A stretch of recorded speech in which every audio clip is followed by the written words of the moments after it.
kabar Bu? Alhamdulillah sehat. Terima kasih Bu ya, hari ini sudah meluangkan waktunya untuk berbagi. Jadi saya akan mengajukan beberapa pertanyaan kepada Ibu tentang dilema etika. Oke, siap. Siap. Ibu, Ya. selama Ibu menjadi kepala sekolah, bagaimana Ibu dapat mengidentifikasi kasus-kasus yang merupakan dilema etika atau bujukan moral? Iya. Selama jadi kepala sekolah ya. Iya. Jadi kasus-kasus itu sebenarnya banyak. Bukan banyak juga enggak sebenarnya ya. Tapi setiap ketemu kasus ini kan dilema etika, dilema etika ini kan baru didengar nih. Ya. Jadi setelah mendengar kasus dilema etika ini baru kerasa gitu ya. Oh, ternyata kasus-kasus yang dihadapi kemarin-kemarin itu ternyata ada yang dilema etikanya. Jadi cara setelah tahu ini ya, nah mengidentifikasinya yang mana dilema etika itu ketika kepala saya pusing. Artinya ketika ketemu kasus ini saya dihadapkan pada dua pilihan. Dua pilihan yang ibarat buah si malakama gitu kan. Kita putuskan iya, tetapi ada pertimbangan tidak. Kita memutuskan tidak, tapi harus dilakukan iya. Nah, jadi membuat kita betul-betul memerlukan proses berpikir yang panjang, pertimbangan-pertimbangan yang dalam, tidak memakai emosi. Ya harus pertimbangan orang lain juga supaya nanti betul-betul keputusan itu tidak merugikan semua pihak. Berarti untuk kepentingan bersama. Iya, Bu, ya? betul. Nah Bu, selama ini bagaimana Ibu menjalankan pengambilan keputusan di sekolah, terutama untuk kasus-kasus di mana ada dua kepentingan yang sama benar atau sama-sama benar dan sama-sama mengandung nilai kebenaran gitu Bu? Iya, pertama saya akan yang sudah dilakukan ya, biasanya saya menggali informasi dulu. Ya, jadi kalau dia ketemu di dua pihak, kedua pihak itu kita cari latar belakangnya dulu bagaimana, kemudian tetap memerlukan bantuan orang ketiga, saya sendiri, karena untuk bahan diskusi. Jadi saya harus mendiskusikan masalah ini ke yang mumpuni, artinya misalnya kalau dia ke anak, jadi kita diskusikan ke guru BK apakah latar belakangnya ini, kepentingannya apa, kedepannya bagaimana, itu harus dipertimbangkan. Biasa berjenjang, bertahap, dan pembinaan juga seperti itu. Oh ya, sudah Ibu jelaskan ya langkah-langkah atau prosedurnya tadi ya, semuanya dilakukan secara bertahap. Kemudian Bu, hal-hal apa saja yang selama ini Ibu anggap efektif dalam mengambil keputusan pada kasus-kasus dilema etika? Hal yang efektif ya, yang efektif itu ternyata keterbukaan juga bisa, artinya kerjasama.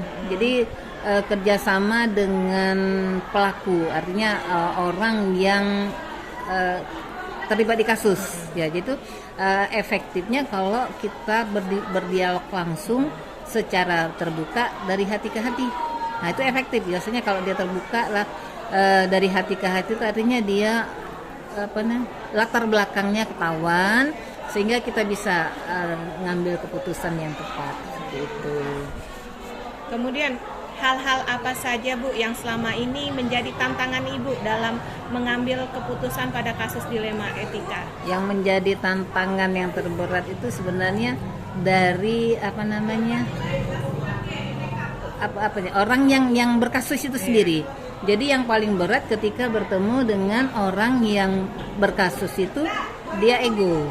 Nah, artinya dia egonya tinggi, artinya ketika kita ajak dialog, dia yang mendikte kita. Jadi mendikte kita secara langsung. Kemudian sudah ego, tidak terbuka pula. Nah, jadi untuk memenang sendiri tadi dia menutup-nutupi, tidak terbuka, di komunikasi tidak lancar. Nah, itu yang paling menghambat, tidak efektif sama sekali. Oke. Kemudian jadwal tertentu, adakah Ibu dalam menyelesaikan itu memiliki jadwal untuk menyelesaikan dalam bentuk prosedur seperti apa itu? jadwalnya? Iya, kalau jadwal yang jangka panjang itu tidak ada, tapi kalau bisa, misal tergantung masalah. Kalau masalah itu tidak terlalu berat, mungkin hari itu juga selesai. Tapi kalau perlu kerjasama dengan pihak lawan, artinya dengan lawan kasusnya itu kan perlu pertemuan lagi, yaitu paling penjadwalan secara spontan. Oh besok ya, misal gitu ya, besok kita ketemu lagi atau bagaimana? Seperti itu paling. Kemudian adakah faktor-faktor Bu yang selama ini mempermudah atau membantu Ibu dalam mengambil mengambil keputusan dalam kasus-kasus dilema etika ini?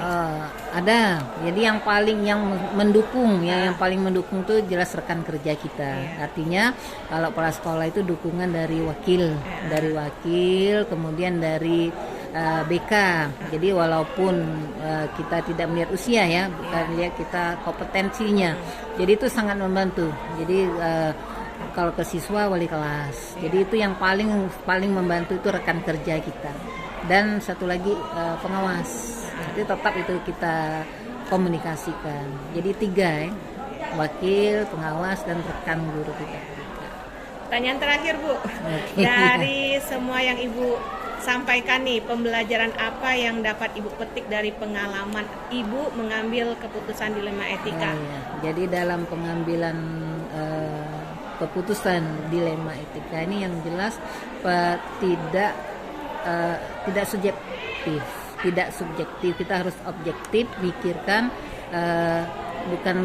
bukan hari ini tapi ke depannya, dampak ke depannya. Jadi satu itu deh, tidak subjektif, kemudian kita juga harus bekerja sama dengan rekan sejawat. Jadi keputusan yang diambil berdasarkan pemikiran banyak orang, artinya beberapa orang yang memang betul membantu kita, itu lebih baik dari kita ngambil keputusan sendiri. Berarti untuk kepentingan bersama juga ya Bu ya. Keputusannya juga bersama. Oke, terima kasih banyak Bu ya waktunya ya Bu ya. Terima kasih.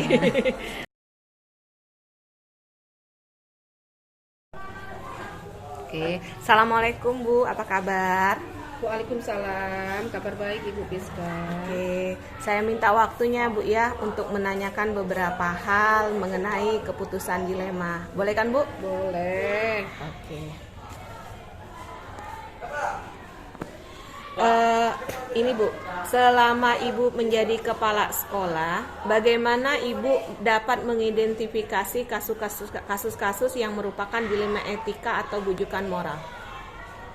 Baiklah, selama saya menjadi kepala sekolah, identifikasi kasus yang berupa dilema etika dan bujukan moral itu identifikasinya yang pertama menentukan masalah yang ditentukan atau ditemukan sumber permasalahan. Yang kedua, memahami sifat masalahnya apa. Yang ketiga, kumpulkan data-data yang mendukung. Yang keempat, penyebabnya apa kasus itu. Yang kelima, melakukan tindak lanjut. Terus bagaimana Ibu menjalankan pengambilan keputusan di sekolah, terutama untuk kasus-kasus yang ada dua kepentingan yang sama benar Bu, atau kepentingan di mana dua-duanya mengandung nilai kebajikan? Baiklah, cara saya untuk mengambil keputusan di antara dua keputusan tersebut, yang pertama saya menentukan masalah yang prioritas, yang kedua musyawarah yang dilatar belakangi dengan akal sehat, yang ketiga mufakat, rasa kekeluargaan, yang keempat keputusan yang diambil dapat dipertanggungjawabkan secara moral. Demikian Bu Piska. Selanjutnya Bu, langkah-langkah atau prosedur seperti apa yang biasa Ibu lakukan selama ini Bu? Baiklah, langkah-langkah prosedur yang saya lakukan, yang pertama mengetahui masalah dengan benar, mencari solusinya, mengevaluasi alternatif solusi, selanjutnya pengambilan keputusannya lewat konsensus, dan selanjutnya baru pengambilan keputusan. apa saja Bu yang selama ini Ibu anggap efektif dalam pengambilan keputusan pada kasus-kasus dilema etika? Yang pertama, tantangan dalam mengambil keputusan itu. Yang kedua, ada keraguannya. Terus yang ketiga, kadang keliru informasi. Yang keempat, kurangnya waktu dalam menganalisa.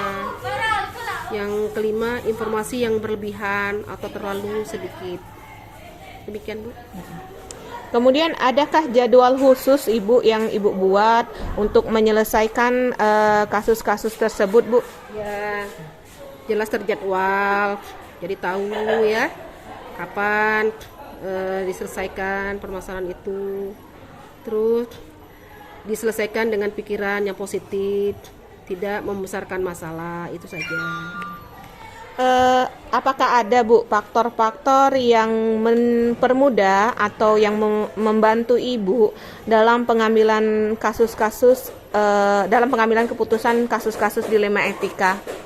Ya, jelas ada. Kalau tidak ada yang membantu saya, mungkin saya kewalahan karena kepala sekolah pada umumnya jarang di tempat. Jadi yang bantu saya diantaranya yang pertama wali kelas, setelah itu dilanjutkan dengan guru BK, wakil kesiswaan, terus ya saya sendiri nantinya. Kalau memang berat permasalahannya kita minta bantu dari dinas pendidikan. Demikian Bu Piska. Pertanyaan terakhir Bu ya, dari semua hal yang telah disampaikan, pembelajaran apa yang dapat Ibu petik dari pengalaman Ibu menjadi kepala sekolah dalam hal mengambil keputusan? Manfaat ya, dan yang dapat saya petik dari pengalaman dalam saya mengambil keputusan, yang pertama, membuat keputusan sebagai pemimpin pembelajaran. Yang kedua, belajar untuk mengatasi kompetisi. Yang ketiga, menjunjung tinggi nilai keadilan dan kejujuran. Selanjutnya, mencegah kegaduhan. Yang lanjutnya, menunjukkan komitmen. Itu aja Bu Piska. Terima kasih banyak Bu ya atas waktunya, atas semuanya Bu. Ya, sama-sama Bu Piska. Semangat terus ya jadi guru penggeraknya. Semoga sukses selalu. Ya, terima kasih Bu ya.